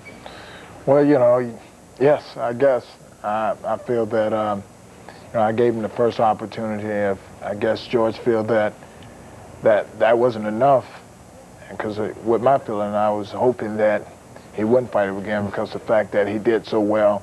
And in this fight, I felt that both of us won. We both proved the point. But if it came down to a rematch, then I'm pretty sure I would. Yeah, let's be clear about it, that it's difficult to have rematches under the present rules. You would have to defend your title once before you would have a rematch. The thing I'm curious about, George, is this. You came out of this fight saying, I've never felt so much pain after a fight. You've become almost a national treasure. You've endeared yourself to America. Why would you want to subject that endearing head to more punishment in the future? Well, first of all, you got to look at yourself not as an old man. People today, 40 and 50, they're going to have to do a lot of pain. They're going to have pain of unemployment, seek other professions, and start all over again many times. And it's going to happen all the way up until they're 60 and 70 years old. My trying to avoid pain is going to be like trying to walk outside when it's raining and not getting wet. Sure, I can take a pain and keep going. What's wrong with that? Youth can't shield you from it. Well, George, let's forget about physical punishment just for a second. You have the extraordinary situation here of having lost a fight. The only pain I endured is I had to stop eating ice cream before the fight. You can eat all you want right now, and why give that up? Was the greatest You pain. woke up Saturday morning after losing a fight, a bigger hero than ever before. You'll sacrifice some of that love and respect that the public now offers to you if you choose to go back into the ring. Does that matter to you at all? Look, you make friends out there. People are your friends forever, so long as you do what you want. If you're in America, you don't enjoy life, liberty, and the pursuit of happiness, you may as well be in Russia somewhere. If I want to do it, People are behind me. America is the country of you do what you want to do. That's what it's all about. You've got to dream. If you can't dream, die. Of course, one of the biggest questions about a possible rematch between these two fighters is, how would a sequel to Foreman Holyfield ever live up to the original? Now we're going to turn to the portion of the program which is for you, through the vehicle of a special 800 number, which is 800-873-7288. We're going to make it possible for all of you fight fans there to ask specific questions of these two fighters, George Foreman and Evander Holyfield. And we warn you in advance, what we're looking for here is a give and take. We appreciate the fact that many of you may want to congratulate either or both fighters or offer your thoughts on the great fight that they took part in on April 19. But what we want to hear are your questions for either or both of the fighters. We're going to take our first call from East Northport, New York. East Northport, you're on the air. What's your question? Hi, my question's for George Foreman. Yes, sir. What made Evander such a difficult opponent? His speed or his ability to take a punch? What made him a difficult opponent was his ability to absorb punishment quickly and react again. I've never been in the ring. Probably Muhammad Ali was the only guy who was able to take a good solid punch and then come out of it real quick. That makes him a great fighter. Probably number 2 in my book. Number 2 in your book all time with regard to his ability to take a punch. Code number 1. Let's put it like that. Code number 1. Code Fantastic. number 1. All right. Do we have another telephone call? We're going to go to Lubbock, Texas. Let's open up Lubbock, Texas and see what that question is. Lubbock, you're on the air. Yes, I have a question for George Foreman. Before the fight, Muhammad Ali went up to you and talked to you a little bit. I was just wondering what he said and if he warned you not to punch yourself out. It's strange, but he walked up to me. They introduced Joe Frazier. Then they introduced Muhammad Ali. I kept thinking, am I supposed to get out of the ring now? Because I felt like my contemporaries were leaving me in there by myself. But he actually whispered in my ear, I'm praying for you. And which was nice, I think. What did he say to you, Evander? He said that he told me he was for me. So I kind of had that feeling he was telling George the same thing. Muhammad Ali is for everybody. All right, let's go to the military town of Fayetteville, North Carolina, and put Fayetteville on the air. What's your question? Yes, I got a question for Evander Holyfield. This is Fayetteville, Georgia, by the way, on a Corvette shop down here, Evander. Oh, Fayetteville, Georgia, not Fayetteville, North Carolina. Sorry about that. Evander, we want to know how does it feel to win a fight when the crowd and everybody was pulling for a fighter like George Foreman? Well, I guess going in there, if they were behind me or George, I felt that George was the sentimental favor going in. But it didn't bother me, and the only thing I wanted to do is get the opportunity to go in to do my best. Evander, did you hear the chants of the crowd in the late rounds, George, George, George? Yes, I think they were very disappointed in me holding him. But I realized I wouldn't let the fans cause me to lose my fight because I knew that George was looking for the big shot. And I felt that by me holding on to him would kind of like frustrate him a little bit because he really didn't want me to be close at that point in time because the time was running out. Was this the most tactical fight you ever fought from start to finish? I felt that it was because I felt that George had the power at any given time to turn the lights out. And I just didn't want to get so far down the road and start making mistakes and get counted out. George, did the crowd help you at all? Did they boost your spirits? You better believe it. I needed them. First, they threw the water on me, put the ice on my back, and I said, I need something else. Then they said, Foreman, Foreman. I said, that's what I need. All right, let's go to Blackshear, Georgia. Also, let's see what the caller from Blackshear, Georgia wants to know. Blackshear, you're on the air. Blackshear, Georgia. Are you there? All right, let's try another telephone call. We have somehow lost Blackshear, Georgia. Are we ready with another telephone call? Nah, let's try Byron. Is that Byron in Blackshear, Georgia? No, it's All Rory. right, go right ahead. You're on the air. It's Rory in Blackshear, Georgia. Rory, okay. Okay. Am I on the air? Yeah, you are. What's your question? I'd like to ask George, are you satisfied with going 12 rounds with the champion, or is it still the belt that you're thriving after? I still would like to be heavyweight champ of the world. I didn't come back for a decent payday or the Cadillac in the window, so to speak. I came back for the heavyweight title. And if my wife and family permits me, I'm going for it again. I'm going to spend a whole year out there till I get the championship of the world. Like I say, me going 12 rounds and the scores go one way or another, that's a matter of opinion. Knock me on the floor, beat me up, then I'll quit. But if you can't do that, I'll be here. Now, Evander, Don't hit me now. But I'm enjoying what I'm doing. I'm having a wonderful time being my age and being productive. I made at least $100,000 for that fight. I think you made a considerable amount more than that, George. Let's go to Byron, Georgia. We have, once again, a call from the great state of Georgia. Byron, are you on the air? Yes, sir. My question is for heavyweight champion Evander Holyfield. Evander, could you tell me, were you as mentally prepared for your fight with George Foreman as you were with your fight with Buster Douglas? Yes, I were. I look at each and every fight as a big move for me, and I hope to get better each and every fight. So I had to be more in tune with my mind for George than any other fight, because it was a bigger task. George, looking at it from his point of view, isn't it unusual for a fighter who has achieved his life goal of becoming champion in his previous fight, and now he's fighting a 42-year-old guy, to be able to summon that same kind of intensity? What you're going to have to understand, 42 and 50 are real respectable and honorable ages these days. But from his point of view, you've made it respectable. No. His point of view and the world's point of view, you're going to have to start looking up to senior citizens. We are productive. Not only do we buy and pay taxes, we can actually produce. And we physically are able to meet any challenges that are put out to us, as with that Swaskov fellow over there. We can do it, and people are going to have to look that gray hair means nothing, but you got 12 rounds to go. You know, and falling out hair and beards and whiskers means nothing anymore, but hey, I've got a rough night, and we painted that picture, and I'm happy about it. Let's see what's happening in the boxing heart of Anniston, Alabama. Anniston, you're on the air. What's your question? Yes, I have a question for Evander Holyfield. My name is Rick. Evander, I want to know if the punches that you hit George Foreman with, don't you think those punches will knock Mike Tyson out? I really couldn't. I think it would have knocked anybody out. It didn't knock George out. I could be wrong. Shots like that, I hit other people, and they have went out. And the fact that it showed that George was a very determined individual that night. And I hit him with 17, 20 at one time. I found myself hitting with 2 at one time and still couldn't get him out of there. There's one time he slipped. He counted. Yes, he my slipped right in the hand. corner. No, he counted my right hand and hit me straight in the face with the same shot he hit Buster Douglas with. And he knew it was right on time, and he knew it was the right shot. Bam! And I looked at him and said, well, let's go. And he said, now what?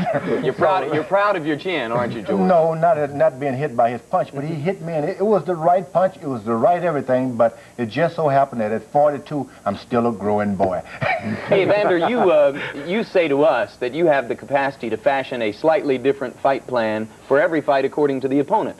What are the specific challenges? We know it's long down the road, but what are the specific challenges you think Tyson presents to an opponent?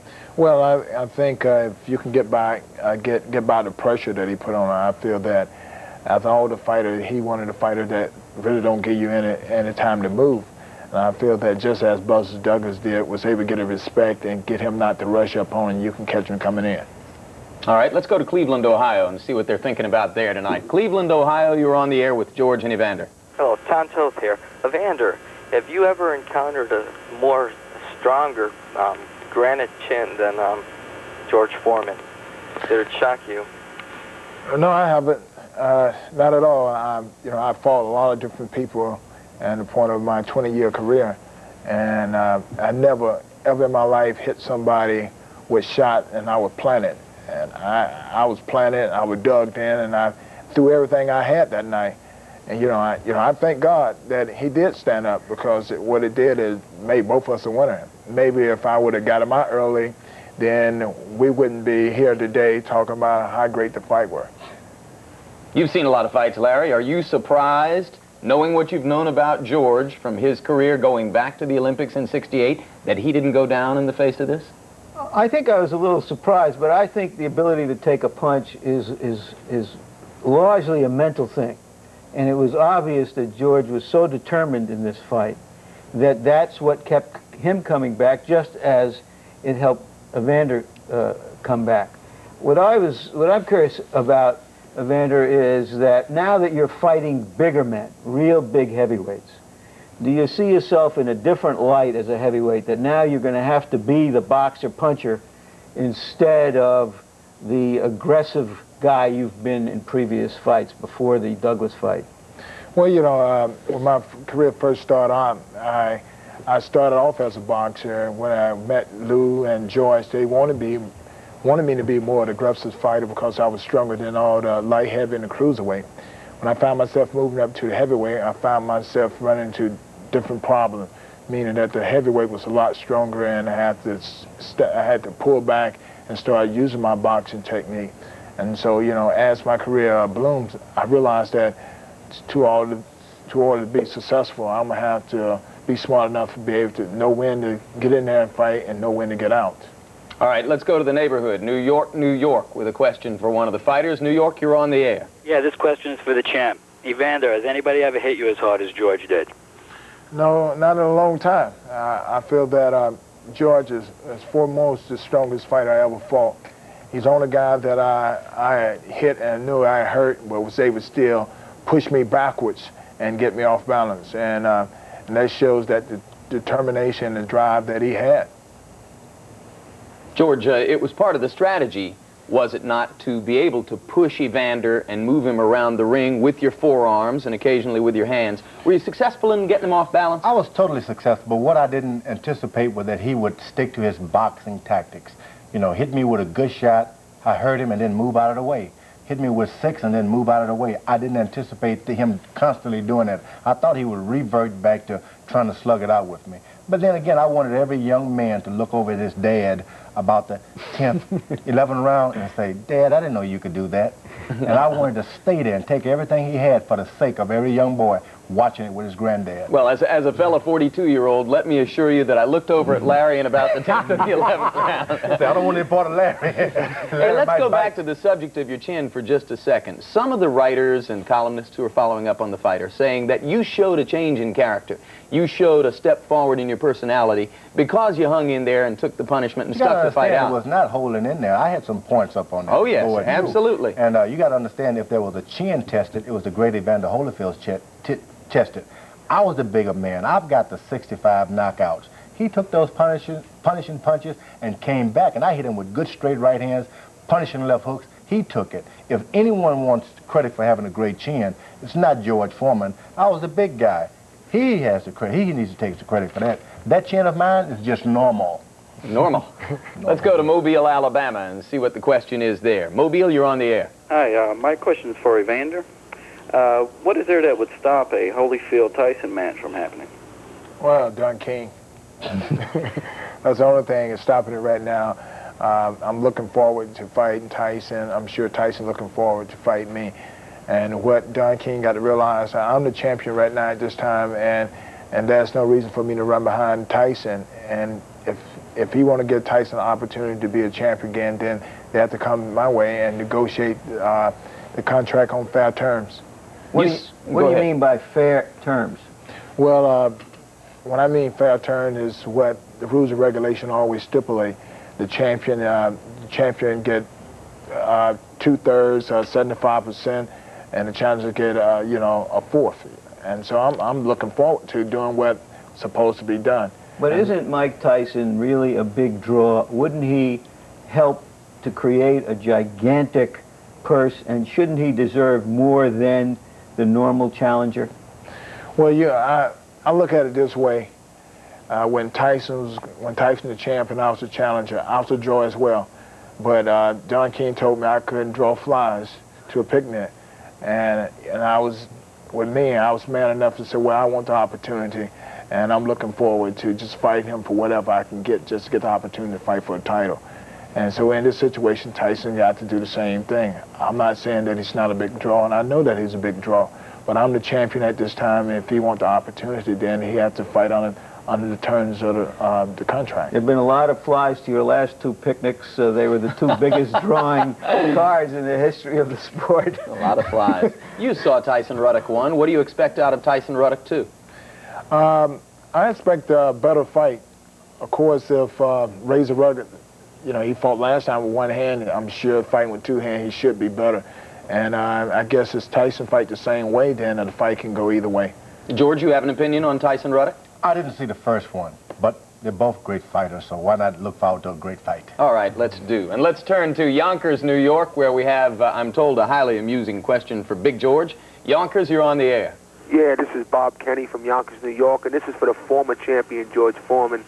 George, what do you plan to do with the money you made, and are you going to pay your cheeseburger bill when you're done? I can tell you this. I've made enough money to buy my own fast food franchise, chain anyway, and it's going to be a success because I'm going to buy all the burgers myself. Hey, there's a suspicion that some of us harbor that some of this cheeseburger stuff is hype, that in fact you're not crazy enough to have spent all of the last 6 months eating cheeseburgers, pizza, and ice cream, and that there had to be a high percentage of fish and poultry and complex carbohydrates in that diet. How true is that? Turnip greens. Turnip greens. With turnips, cornbread, crackling bread, chitlins, pork chops with gravy, rice. You hungry, Evander? That's my type of food. I know that's your type of food. That's the type of food they eat in Montebello, Alabama. Gentlemen, let's turn our attention to Montebello, Alabama, where they might be eating chitlins tonight. Montebello, what's your question? Good evening, gentlemen. I'd like to ask a question to Evander Holyfield. I've been watching him since his Olympic, I guess debacle is the best word for it. And I've noticed since, I guess it was the Dokes fight when I first saw it, that when he fights in the middle rounds of long fights, he seems to take the beginning of the round off and then flourish at the end of the round to win that round. I was wondering if that's an intentional move on his part or just unconsciously he does that. Well, you know, my strategy is to go in each and every round to take the lead, but look forward to the middle of the round when a lot of times my opponent think I'm hurt because I'm moving around. They feel that, well, if he's not punching, something's wrong. And a lot of times I want them to think that, and they waste a lot of unnecessary energy. Then coming the last 30 or 45 seconds, I'm able to catch them with a lot of good shots. If not, knock them out. The next round, they come in with their mind all bent because of the punishment that they took in the previous round. George, when Sugar Ray Leonard came back to defeat Marvin Hagler after a lot of time off, he employed the strategy of flurrying in the last 30 seconds of each round and conserving energy and using that tactic to impress the judges. Did you consider something like that? They want to win by points. Yeah. They can actually rehearse in the gym what they're going to do in a fight. All I do is knock people out, and how can I rehearse that? I didn't want a decision. I didn't want to win a decision. I wanted a knockout. Until the final bell ring in the 12th round, I was still seeking a knockout. George, that's what I was trying to do. George, if you had fought in your present style, which is more relaxed and purposeful than you did when you were younger, how much of a better fighter would you have been? It's hard to say because I became heavyweight champ of the world, so it all was not wrong. Right. I was successful to a certain degree. I fought great fighters like Muhammad Ali and Joe Frazier. Even on your best night, the only thing that can whip certain guys like that, even Evander Holyfield, is time itself, not so much as what you do. My style fits in for today.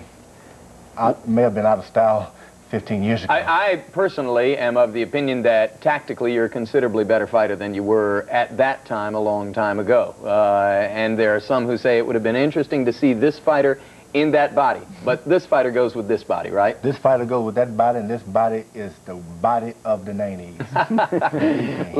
We're wearing out the phone lines, gentlemen, in Georgia and Alabama, but let's keep it up because we're having fun. Huntsville, Alabama, the Rocket Town. You're on the air. What's up? Yes, hello. I just wanted to ask Evander Holyfield how he felt about that typical George Foreman uppercut with the left hand, that one he walks in with, and then he throws that short left hook. Well, that uppercut that he steps in and throws is one that almost got me. And because when he hit me, put an instant knot on my head right then and there. And it was just a glazing shot. And I pretty much knew for the shot, that particular move for what he did to Jerry Cooney, and I was watching out and trying not to get hit with that and get hit with the hook, because usually them are the shots that he usually take people out with. The man is skillful. Evander Holyfield, very skillful. As I listen to him speak now, I see he's a lot smarter than people gave him. Yeah, he didn't talk enough to satisfy you during the 6 months leading up to the fight. Let's go to Savannah, Georgia, as we continue in the Southland. Savannah, you're on the air for the last question of the night. Yes, my name is Humphreys in Georgia. I'd like to know how the members of your church feel about you being a fighter. Which fighter do you want to talk about that? Why don't we have both of them answer that, since both of them are devout Christians? Yeah. George? Well, the strange thing about it, I preach in church all the time, especially the young people. If you want to be a boxer, wrestler, singer, or dancer, go to church. There's no finer place than, and the God that I serve is the God of I'll help you be the best of whatever you want to be, not the God of you cannot do it. I think after the fight, they were all relieved that old preacher man made it back and would be able to eat their fried chicken again. I guess now you can respond. Evander? Well, you know, with me, I was brought up in church and a very spiritual person, and I feel that, you know, the Lord do grant everybody the opportunity to be their best in whatever they choose to be, what's right and what's fair. And my church backed me, Winston Village and New St. John and Mount Ephraim Baptist Church. All these churches backed me, and a lot of people pray for me. You know, I thank God to be able to uplift His name and what I'm doing. Great. Gentlemen, your final thoughts. Evander, what do you think you will remember longest and remember best about fighting George Foreman? Well, I remember that you can't take age for granted. And he proved something to me, that it's the desire and hard work that a person have to endure to be their best. And you know, I wasn't looking at the age factor, it's just the point of his desire that he wanted to win so much that was cost me all that hard work, because it's just that desire and determination that he believed that he can do it. And I'm glad that, you know, he's a spiritual man. George, your final thoughts. Final thoughts is I got a chance to really read some fine newspaper articles. After the fight, for the first time, my journalistic friends were saying good things, not about George Foreman or Evander Holyfield, but about the sport of boxing itself. I'll never forget, and I will always cherish that thought and be thankful for the journalists who spoke well of my beloved sport, boxing. And gentlemen, we will never forget, and we will always cherish what you gave us that night in Atlantic City and what you've given us tonight. Thanks very much. Thank you. Larry, it was a great night then, and this has been a great night too. And I would like to add my voice to all of those journalists that George refers to. Just imagine a fight that made everyone feel good. Everyone who saw that fight felt good. And their words like dignity and class and fun and inspiring were thrown around to describe both of these fighters. Just imagine that. Well, the fight wasn't like anything else. In the end, perhaps it was as one-sided as a sunny-side egg, yet always it was compelling and often very competitive. A drama entitled, "The Old Guy Hung in There, Took a Beating but Went the Distance, Kept Coming and Trying." Evander Holyfield won the fight decisively. George Foreman won our hearts just as decisively. And that's the stuff of champions and heroes. Thank you, gentlemen. Thank you. And thank you, Larry. You know, one of the things that distinguishes boxing from all other sports is that so much of what we say and think about it is personal, subjective, unsupported, and undisputed by numbers and statistics. Discussion of Foreman Holyfield could go on for years, and surely in some quarters it will. Our aim this evening has been to help provide some fuel for that discussion, and we hope we've done so. We thank you very much for being with us. Good night.